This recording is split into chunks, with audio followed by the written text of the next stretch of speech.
everybody. We're so excited for another week of Youth Online. We're so excited that you're joining with us. And we're super excited for tonight's Zoom call with you all. And Keith's got some fun games lined up for us, which I'm just now letting you know about. So, that'll be interesting. But yeah, we got some fun stuff lined up for you guys, and we're super excited about that.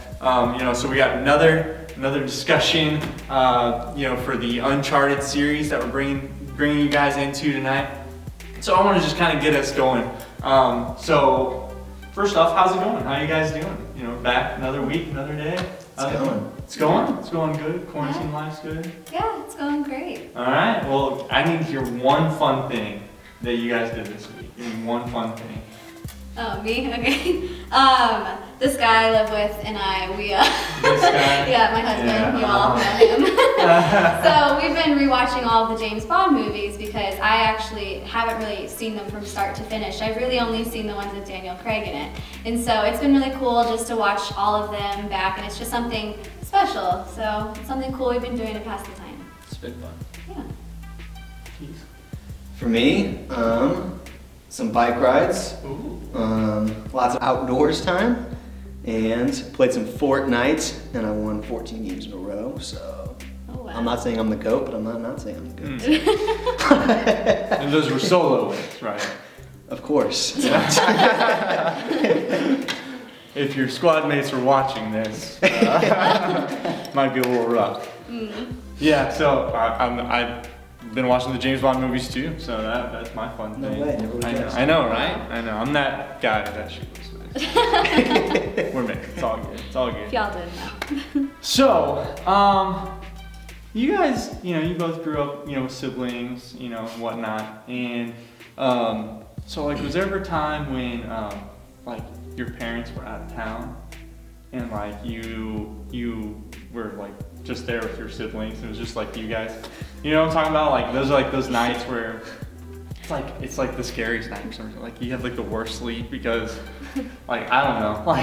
I'm the man of the house now, but really you're just a 14-year-old boy, so. Or girl. You know what I'm talking about? You guys understand, I'm not the only one, I'm not crazy. No, not at all. You're there, your parents are out of town, it's just you and your sibling, and you've got all the blinds shut and everything because if you look out the window, there will be a predator just staring back at you. I don't know why. Somebody is going to rob the place. That is there's no doubt about it. You know what I mean? So it's the worst, scariest feeling ever. You don't sleep at all when your parents are out of town. I don't know.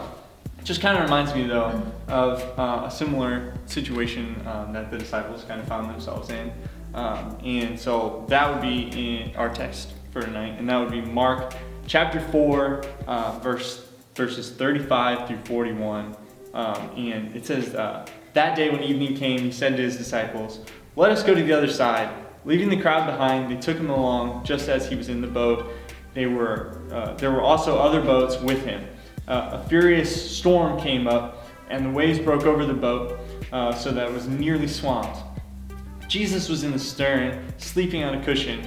The disciples woke him and said to him, "Teacher, don't you care if we drown?" He got up, rebuked the wind, and said to the waves, "Quiet, be still." Then the wind died down, and it was completely calm. He said to his disciples, "Why are you so afraid? Do you still have no faith?" They were terrified and asked each other, "Who is this? Even the wind and waves obey him." So that's a pretty good story, we've all heard it before, Jesus calming the wind and the waves. I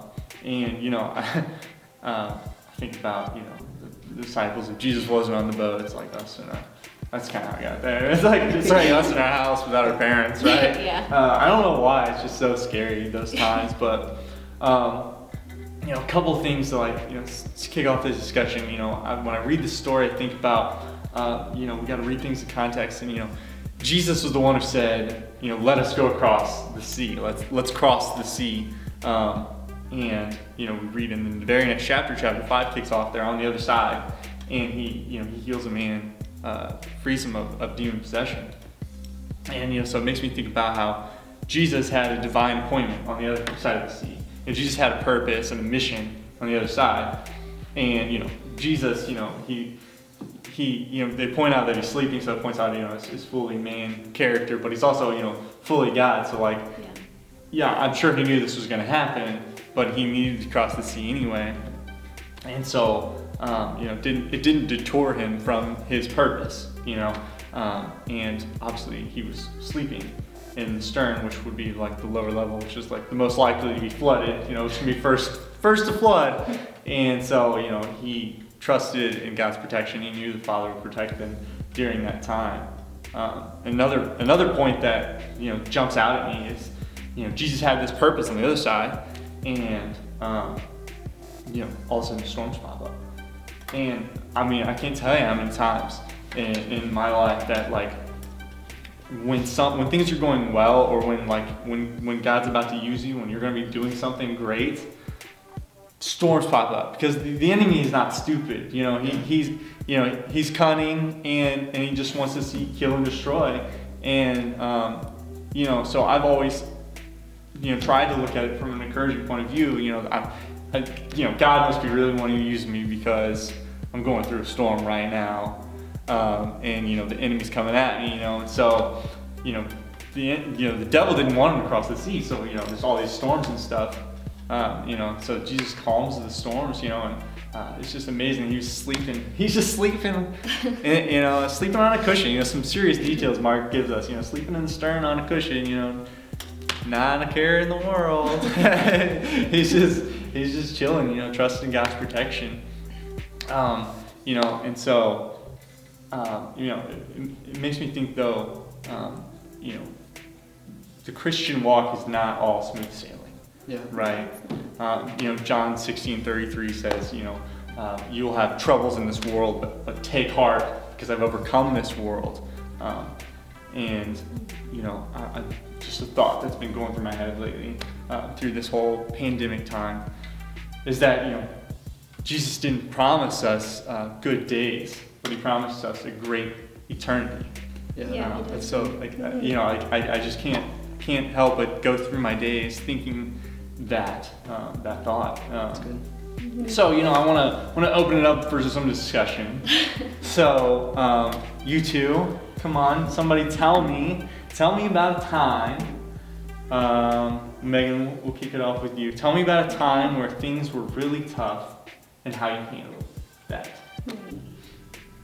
I think when I was done with college and I graduated and it came time to find a job, I think that's the toughest thing I've been through in a really long time.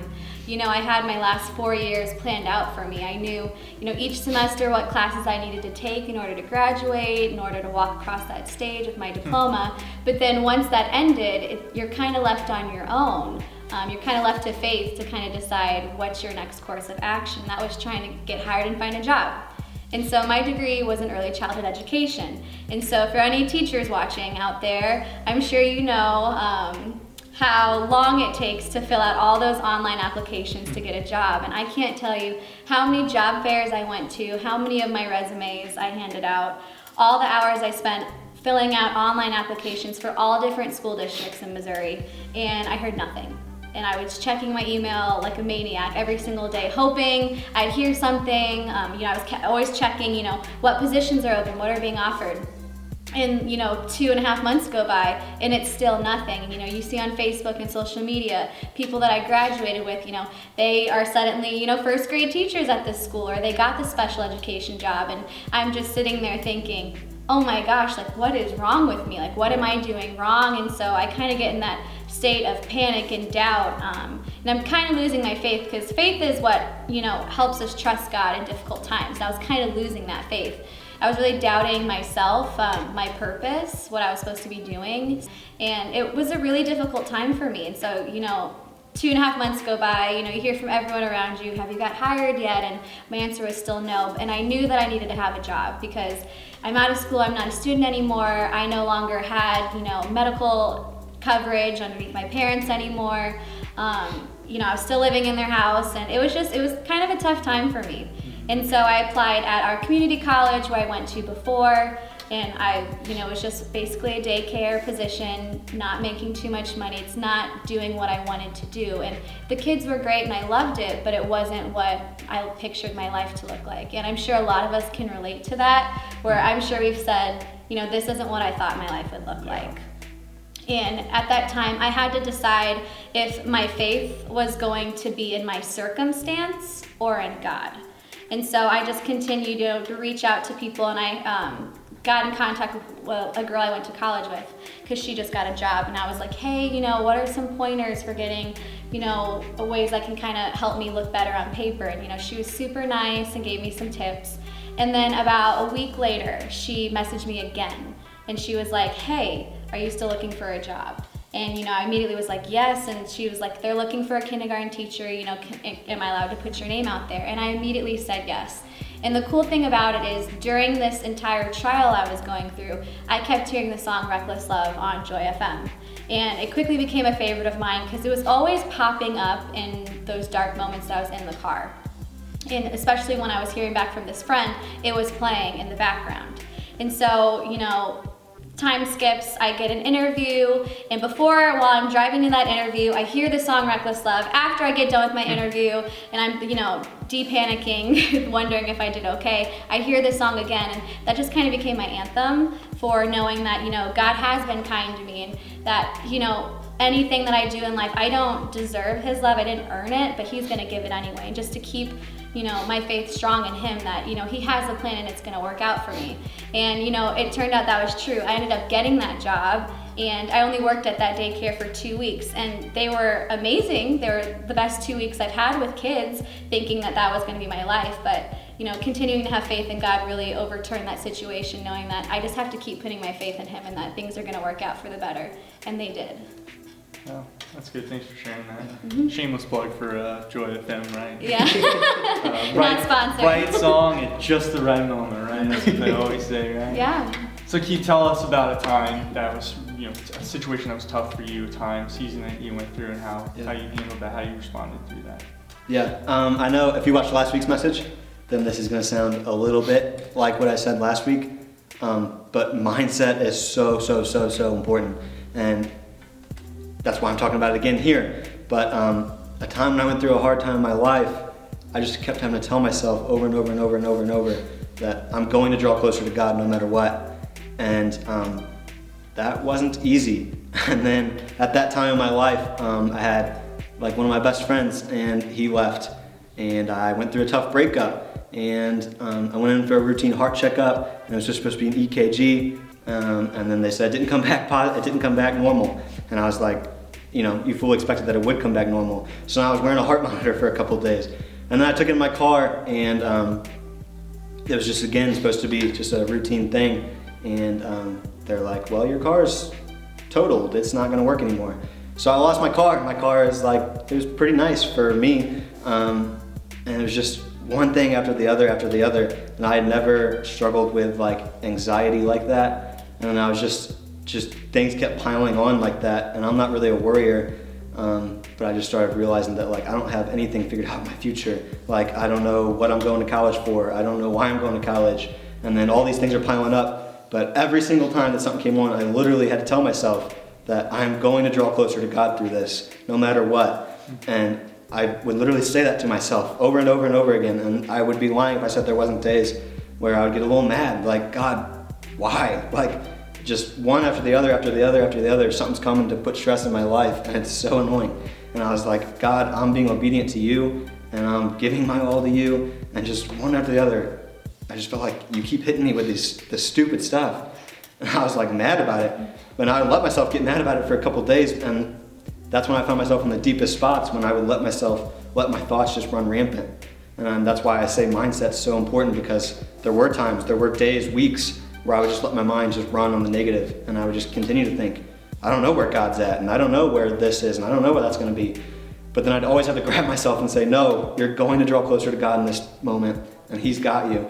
And I would fix my mindset and not allow it to drift that far away. And so that's how I kind of stayed, weathered the storm, as I just kept telling myself that no matter what, God's in control, and I'm going to draw closer to Him. And I wouldn't allow my thoughts to run rampant on their own and run negative. And that's how I weathered the storm, really. That's good. Yeah, that's really good.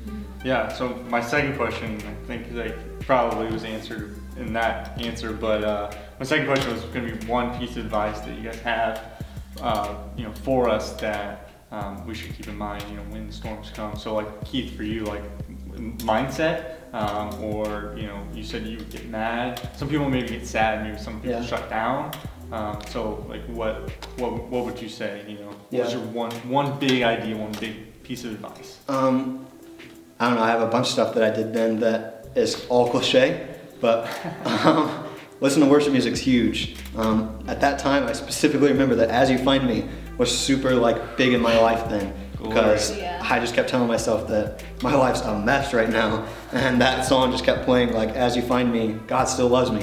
And I would just play that song so much. I'd listen to Michael Todd, shout out Michael Todd. Michael Todd's my dude, and I'd listen to him all the time in that period of time. I would talk to friends. These two were super important to me in that time. And I would talk to them all the time. When you're feeling down, you have to reach out to someone. And if you don't do that, then like I said, it's all mindset. And if you're not willing to reach out to someone, then it snowballs. You just start getting negative in your mind, and then you don't reach out to anybody, and you just continue to get negative, and it snowballs to where you find yourself in a dark place. So just music, talk to people, and don't be afraid. It's okay if you have problems. We all do. All of us on this table do. It's okay. Talk to people, listen to worship music, and then cut out the things that are negative. If there's things in your life people that you continue to talk to that are causing the snowball effect of your mindset, don't talk to those people for right now. Talk to people that are going to talk God into your life. And yeah, you gotta take inventory. What's good, what's bad, what's bringing positivity, what's negative. All right, Megan, hit us with your advice for us. That's tough. That's a tough act to follow. He's good. Yeah, you are great at that. I just think that the biggest thing is in difficult times, we're going to be tempted to believe that God has abandoned us or that he's abandoned his vision for us. And it's really important that you don't let that get to you. You continue to pray and be obedient to God. If you pray about and you really feel in your heart that this is what God put you on this earth to do, continue to pursue it, even if it feels like there are so many variables in your way. I know that as soon as I graduated, you hear from parents and friends, have you got hired? Like in my situation, I kept saying no, and then that just made me even more concerned. And I didn't have, benefits or insurance. I wasn't making any money because I didn't work my last, semester of school. I had no employment, so no income. I don't have the best health, so no insurance, and I just knew that things weren't looking great for me, and it really put me in a dark spot. But you hear a lot that when you hit rock bottom, that's sometimes the best place to be because you really connect with God. And I really just remembered that sometimes we're going to feel like we're in an impossible situation just for God to show us how powerful he really is and how he put people in my life and surrounded me to help build me up. And like I mentioned, my friend from college that I reached out, just reaching out to people, asking how they're doing and just even for tips. And it turned out that because I made that, initial move, I took that step of faith to reach out to her. I was able to get that connection that I needed in order to get hired. And just like you mentioned with music, how it was so powerful during that time. And I know Reckless Love was a pretty popular song, but it really was special to me because I felt like God knew that I needed to hear it at certain times during my day. And I hear it a lot. And I think that's just a really big comfort. So yeah, that's my advice. Yeah, that's good. I have one more quick thing. Yeah. I forgot to say it. Oh, it kind of goes along with my story and Megan's story, so I just forgot to say it real quick and I want to say it. The most important lesson that I learned in that time in my life, and it took forever to learn it, but I just felt like I said I was being obedient to God, and yet bad things were happening over and over and over and over again, and it was like, what the heck, God? But the most important lesson I learned in my life that I want you to learn today is that we don't worship the blessing, we worship the giver of the blessing. And whether a blessing comes or not, I'm going to worship God. I'm going to love Jesus. We love Jesus. We don't love him because he gives us blessing. We love him because he's God and because he died for us on a cross. And you have to decide that for yourself today, that even if, and the blessings will come, but even if they don't, even if my life's difficult, I worship the giver of the blessing, not the blessing. And so, yeah. Yeah, absolutely. That's so good. Yeah, even when God says no, that doesn't mean that we stop believing in Him. It just Exactly, means we just yeah. continue to pray and come at it even harder. Because there are times He's going to say no, just like our situations we've all been through. And yeah, it's discouraging at first, but you know, just keep having that faith that okay, you say no, doesn't mean I'm gonna stop praising you, gonna stop following you. Yeah. Exactly. Absolutely. Yeah, that's so good. You know, Megan, you were talking about how, you know, it may feel like God abandoned you. You know, it feels like Jesus abandoned you, but He really didn't. No. And I can't even imagine. So in the story we read about the disciples in the boat, He's sleeping in the stern. You know, it's just so funny. It's so funny because it's like, I don't know, like you got like, you know, the OG Jesus sleeping in the stern and everyone else is just upstairs freaking out about it. Yeah. And you know, I would imagine, I never really thought about it until you mentioned that honestly, but I would imagine that, you know, one of the emotions that the disciples probably felt was they felt probably like, Jesus, where are you at? Like, you know, and that, you know, there's like, you know, little abandonment moments that maybe they're feeling like Jesus is just asleep, doesn't care about us, you know. Yeah. But, you know, I think what's important to remember about that is, you know, Jesus, He wasn't bothered by the storm. He didn't wake up from the storm. I mean, I'm a heavy sleeper and most of the time I sleep through storms, honestly. But if I was on a boat, you know, in the middle of a lake and there's like a storm and the waves and the winds are tossing and everyone's freaking out, I don't think I'd probably sleep. But Jesus, you know, he trusted God's protection. He knew that, you know, the Father was going to protect him through it. You know, so he didn't let the storms bother him. You know, but what I want, you know, all of us to keep in mind, and you know, whoever's watching on the other side of that camera, when the disciples came to Jesus, they woke him up and he heard them. He didn't hear the storms, but he heard the voice of his disciples. And so, you know, whatever you're going through, whatever storm you're dealing with right now, just remember that you can call out to Jesus and He hears your voice. He doesn't hear the storm's voice. He doesn't hear that. He hears His followers' voice. He hears His disciples' voice. He hears the ones that He loves, and His children. You know, so we have a Father who's protecting us. You know, we don't have to sleep alone in a house, you know, with our parents gone. We have a Father who's always there. He's always near, and He's always protecting us. So, you know, to close it out, I want us to pray, but at the end of this video, we got a really cool song that I hope you guys just listen to. Just listen to the words and let it speak to you. So let's pray and let's get into it. All right, Father God, You're incredible, You're amazing, and there's nothing we could ever do to deserve Your love, Lord. You give it freely. But Lord, Your protection over us, Lord, sometimes we don't notice it. Sometimes we don't see it. You know, sometimes we're going through these storms and we get caught up and all we hear is the storm. All we hear is the wind. All we hear and all we see is the waves, Lord. But You hear us. You hear our voice when we call, Lord. And we just need to remember to call out to You and trust in You, and that Your shelter of protection will be over us. We know that You go before us, behind us, beside us, and in us, Lord. You're speaking through us. You're working through us, Lord. You don't promise good days, Lord. You want to bless us, Lord, and You do. And we thank You for that, Lord. But you don't promise good days, but You promise a great eternity in heaven with You, Lord. So we're going to rejoice in this season. We're going to rejoice in this storm that we're going through. We're going to have the joy that can only come from the source of joy, that is You. And we're going to work through it, Lord. You're seeking after us, Lord. You rescue us, Lord. And we thank You so much for that. We thank You so much for that, Lord. We do not take it lightly in this moment, Lord. So I ask that You go with us through this next week and that You continue to speak to us. In Jesus' precious name I pray. Amen. Thanks. We'll see you next week.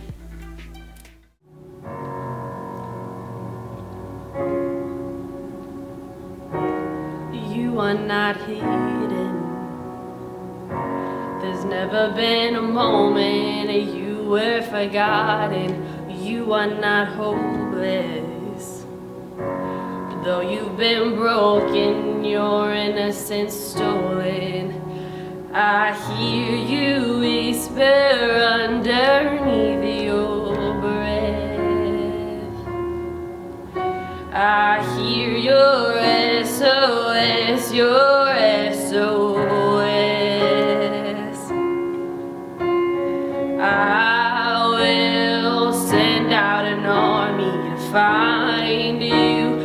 middle of the darkest night. It's true, I will rescue you.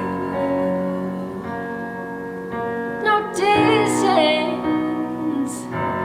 that can